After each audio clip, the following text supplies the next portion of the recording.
Yes, det her det er beviset for arealformlen, som er en underopgave, en delopgave, som skal indgå i matematikaflevering 6. Ja, det jeg ønsker er altså at bevise arealfunktionen, og sagt med andre ord, så ønsker jeg at bevise, at arealfunktionen er en stamfunktion.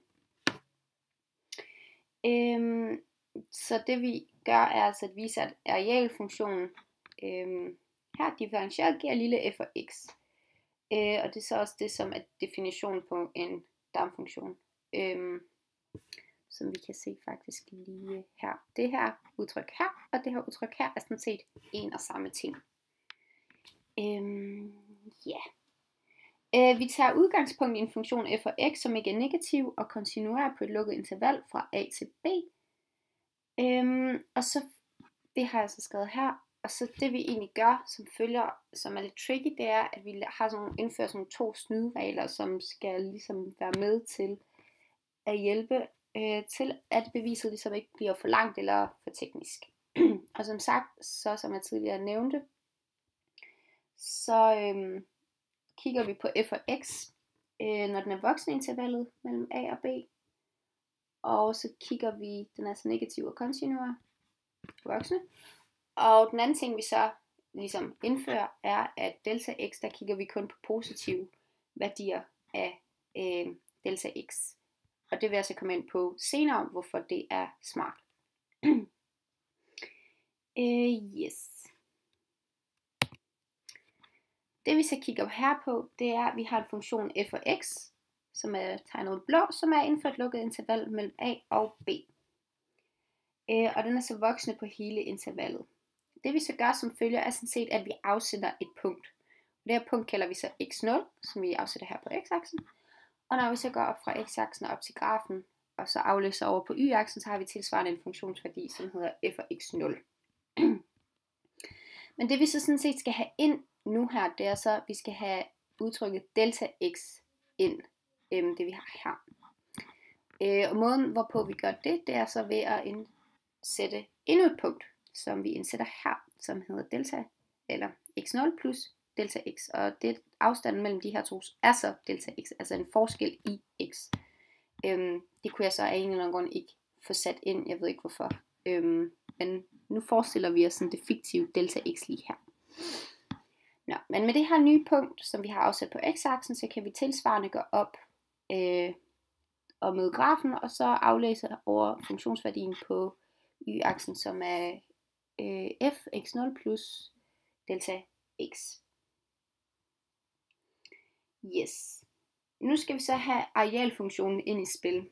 Derfor siger vi arealfunktionen taget til x1. Altså så vi tager arealfunktionen fra a og så til x0. Undskyld, ikke x1, x0. Og så finder vi så ud af, at at det ligesom er lige med arealet under grafen. Og det skraverer vi så med en rød farve. Men hvad nu hvis vi gerne vil beregne arealet under grafen af et lidt større område, og vi ligesom gerne vil hen til det her punkt? Så tager vi så arealfunktionen til x0 plus delta x, altså fra a, og så hele vejen hen til x0 plus delta x. Så vi får på en måde en endnu større bid af kagen med. Og det vi så kan gøre her, det er så, at vi så har et endnu større område, som vi har skraveret, som er grønt. Så vi kan altså beregne arealet af hele det her område. Okay. Så har vi så det her udtryk. Men hvis vi nu scroller lidt tilbage, så kan vi sådan set se, at hvis vi kigger på grænseværdien, hvor arealfunktionen indgår, altså vi har arealfunktionen her, vi har arealfunktionen her, så det er altså forskellen mellem de her to, vi skal kigge på. Det er altså noget af det derhen, vi skal ligesom bevæge os hen. Derfor vil vi altså gerne se på forskellen mellem ax0 plus delta x minus a til x0. Altså forskellen mellem det grønne skraverede område minus det røde skraverede område.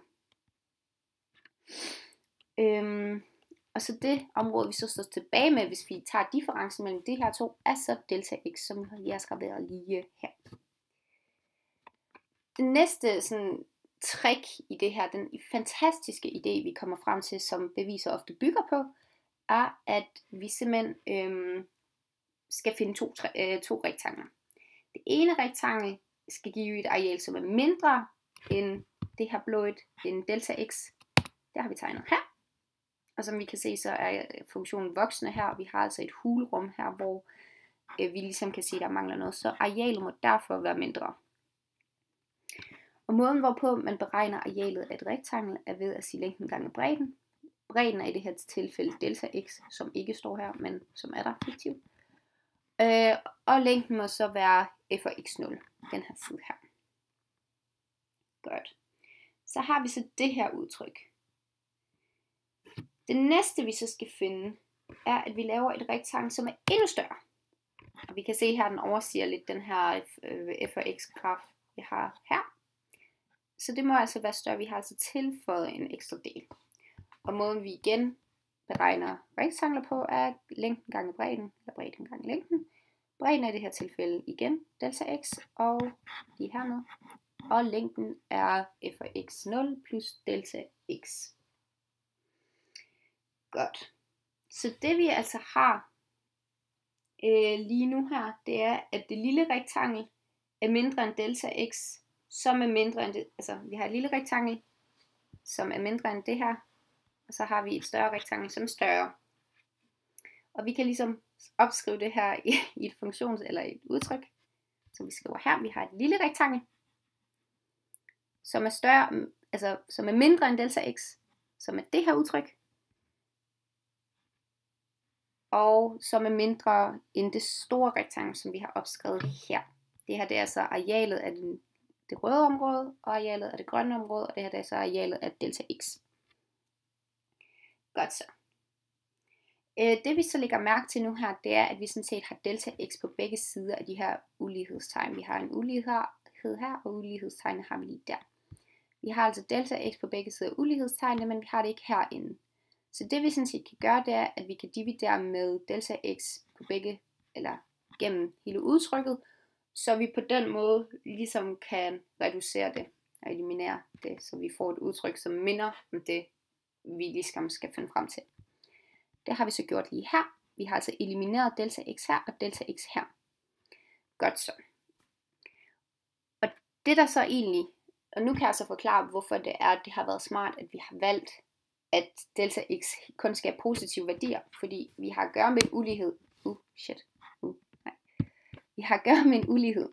Og det som sker, når vi har en ulighed, og vi dividerer med et negativt tal, det er sådan set, at vi skal vende de her ulighedstegn om, og så vil vi skulle virkelig tænke på alt det her med fortegn, og hvordan vi nu gør det, og det vil bare gøre det teknisk meget sværere, så derfor er det egentlig nemmest, og vi har gjort det nemmest for os selv ved at vælge, at delta x kun skal have positive værdier.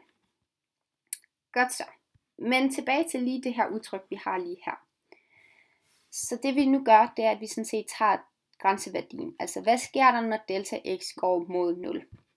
Som vi havde i udtrykket i starten, som jeg sådan set også har skrevet ind her. Når delta x går mod 0. Og det vi så ser, er, at hvis vi nu prøver at tage grænseværdien til det første udtryk her, f af x0. Hvad sker der så, når delta x går mod 0? Jamen, delta x indgår slet ikke i det her udtryk, så derfor vil den sådan set bare bestå. Der vil ikke ske noget med det. Den vil bare blive stående. Og den midterste funktion ved vi sådan set egentlig ikke så meget om lige nu her. Vi ved bare, at den er større end det her udtryk og mindre end det her udtryk. Så vi lader den lige stå lidt. Så kigger vi lige på det her udtryk herude i siden. Og det vi så ser her er, at hvis vi lader delta x gå mod 0, så vil den her værdi lige så stille og roligt, det her delta x vil mere og mere nærme sig x0, og så vil vi jo have en så lille værdi, at vi sådan set kan udlade det her. Så vi til sidst bare kommer til at stå tilbage med det her udtryk. Så vi har altså fået elimineret den her, fordi den ligesom hele tiden bliver mindre og mindre, og til sidst kan vi ligesom bare se bort fra den. Godt. Så står vi så tilbage med det her nederste udtryk. Og det vi kan se på det her nederste udtryk, altså vi har en ulighed, hvor det her delta x, som vi har det arealet af delta x, det egentlig er større end f af x0 og mindre end f af x0. Og det kan det jo, altså det kan jo hverken være større eller mindre end det samme udtryk, så derfor må det jo ligesom betyde, at det er lige udtrykket. Så vi til sidst står faktisk tilbage med et udtryk, der hedder ax0 plus delta x minus ax0, divideret med delta x lige med f af x0, som sådan set var det, vi gerne vil finde frem til. Så vi har ligesom, så vi har sådan set beviset. Vi har bevist, at arealfunktionen er en stamfunktion.